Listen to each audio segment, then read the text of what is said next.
അഹമ്മദാബാദ് വിമാനാപകടത്തിന്റെ ഞെട്ടലിലാണ് രാജ്യം മുഴുവൻ. രാജ്യം തന്നെ കണ്ട ഏറ്റവും വലിയ വിമാന അപകടങ്ങളിലൊന്നായിരുന്നു അഹമ്മദാബാദിൽ കഴിഞ്ഞ ദിവസം നടന്നത്. ഈ സന്ദർഭത്തിൽ ഗാനഗന്ധർവൻ KG യേശുദാസ് വിമാനാപകടത്തിൽ നിന്ന് അത്ഭുതകരമായി രക്ഷപ്പെട്ടത് 2 തവണയെന്ന് പറയുകയാണ് റിപ്പോർട്ടുകൾ. ആദ്യത്തേത് 1971 ഡിസംബർ 9 ആ സംഭവം. പശ്ചിമഘട്ടത്തിലെ മേഘമലയിൽ തകർന്നു വീണ വിമാനത്തിൽ യാത്ര ചെയ്യേണ്ടതായിരുന്നു യേശുദാസ്. വിമാനത്താവളത്തിലെത്താൻ വൈകിയതിനാൽ മാത്രമാണ് അദ്ദേഹം അന്ന് തലനാരിഴയ്ക്ക് രക്ഷപ്പെട്ടത്.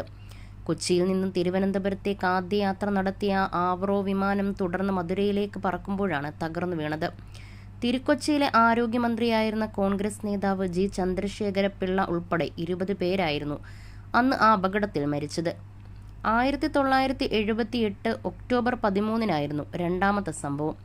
തീപിടിച്ചതിനെ തുടർന്ന് ബ്രിട്ടനിലെ മാഞ്ചസ്റ്ററിലെ റിംഗെ വിമാനത്താവളത്തിൽ അടിയന്തരമായി ഇറക്കിയ എയർ ഇന്ത്യയുടെ ബോയിംഗ് വിമാനത്തിലെ 350 യാത്രക്കാരിൽ യേശുദാസ്, ഭാര്യ പ്രഭ, 1 വയസ്സുള്ള മകൻ വിനോദ്, അന്നത്തെ കൊച്ചുഗായിക സുജാത, ഇന്നത്തെ സുജാത മോഹൻ, സുജാതയുടെ അമ്മ ദേവി തുടങ്ങിയവരുമുണ്ടായിരുന്നു.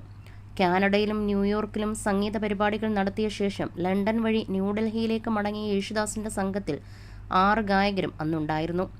ന്യൂയോർക്കിൽ നിന്നും പറന്നുയർന്ന് 3 മണിക്കൂർ കഴിഞ്ഞപ്പോഴാണ് വിമാനത്തിലെ ബാഗേജ് സൂക്ഷിക്കുന്ന സ്ഥലത്ത് പുക കണ്ടത്. അറ്റ്ലാന്റിക് സമുദ്രത്തിന് മുകളിലായിരുന്ന വിമാനം പൈലറ്റ് അടിയന്തരമായി മാഞ്ചസ്റ്ററിൽ ഇറക്കുകയായിരുന്നു.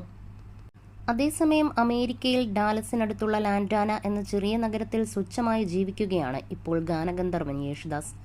ഇന്ത്യയെ സംബന്ധിച്ച് സാധാരണ ഭാഷയിൽ പറഞ്ഞാൽ സെലിബ്രിറ്റികളുടെ സെലിബ്രിറ്റിയായ യേശുദാസ് ലാളിത്യത്തിന്റെ ലാളിത്യത്തോടെയാണ് ഇവിടെ സ്വന്തം ജീവിതം നയിക്കുന്നത്.